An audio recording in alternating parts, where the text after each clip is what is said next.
Today I'm sharing something really important: how to enjoy Morocco even if you have some mobility challenges. I'm talking about those of you who use canes, have trouble with stairs, or just can't walk long distances. The good news? Morocco can absolutely still be on your travel list. Hi, I'm Jeff Wilson here in Morocco with Experience It Tours, and I spent over 23 years helping thousands of travelers experience this amazing country. I've learned exactly what works for those with mobility concerns. Many people think Morocco's ancient cities with their narrow streets and uneven surfaces might be too difficult to navigate. But with these 7 practical tips, you'll discover how to have an incredible Moroccan adventure that's both enjoyable and stress-free. Let's dive into tip number 1. And this is absolutely crucial. Be completely honest with your travel planner about your mobility needs. The more specific you can be, the better your trip will be.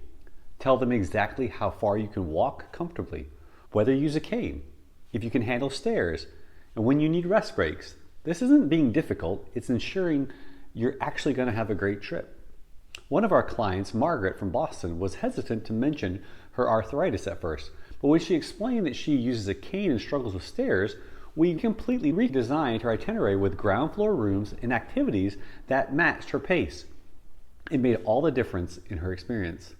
Now for tip number 2, and this might surprise you. Reconsider visiting Chefchaouen, the famous Blue City.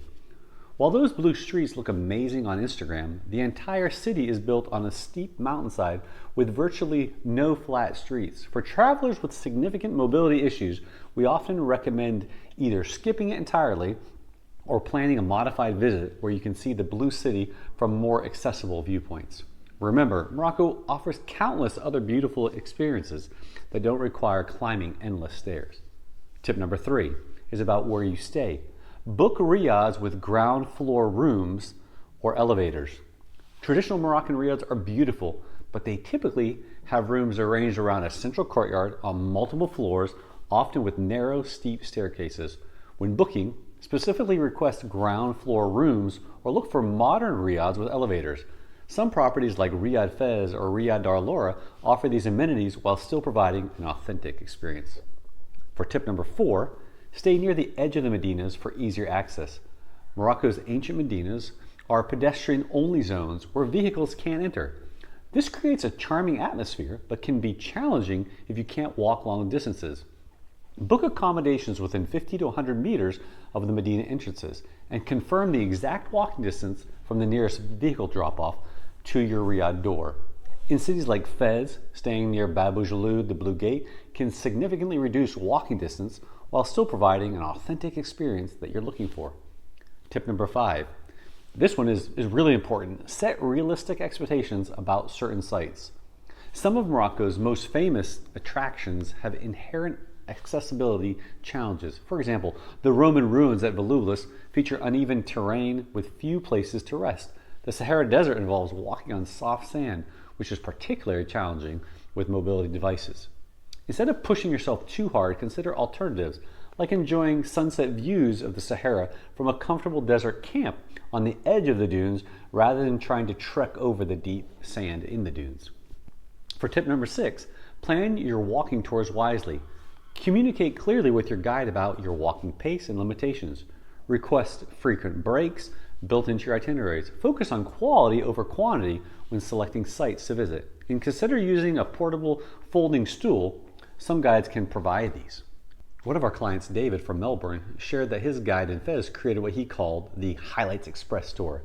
They saw all the major sites, but at a pace that worked for him, with strategic coffee breaks in beautiful spots. And finally, tip number 7, perhaps the most important one, be realistic and prioritize your energy. Don't try to replicate standard itineraries designed by fully mobile travelers.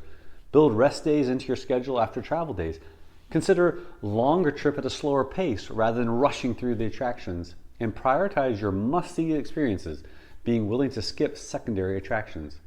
At Experience It Tours, we often recommend 14 to 16 day itineraries for clients with mobility concerns, rather than trying to compress everything into 10 days. This allows for a more relaxed pace and built-in rest periods.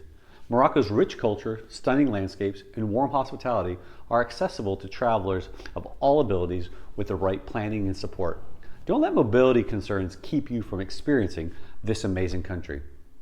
So, if you're planning a trip to Morocco and you have some mobility concerns, just talk to us and let us help you design the perfect paced trip for your mobility level. Or visit the link below to see how we can help you create a unique, customized experience at your pace that is stress-free, simple, and safe.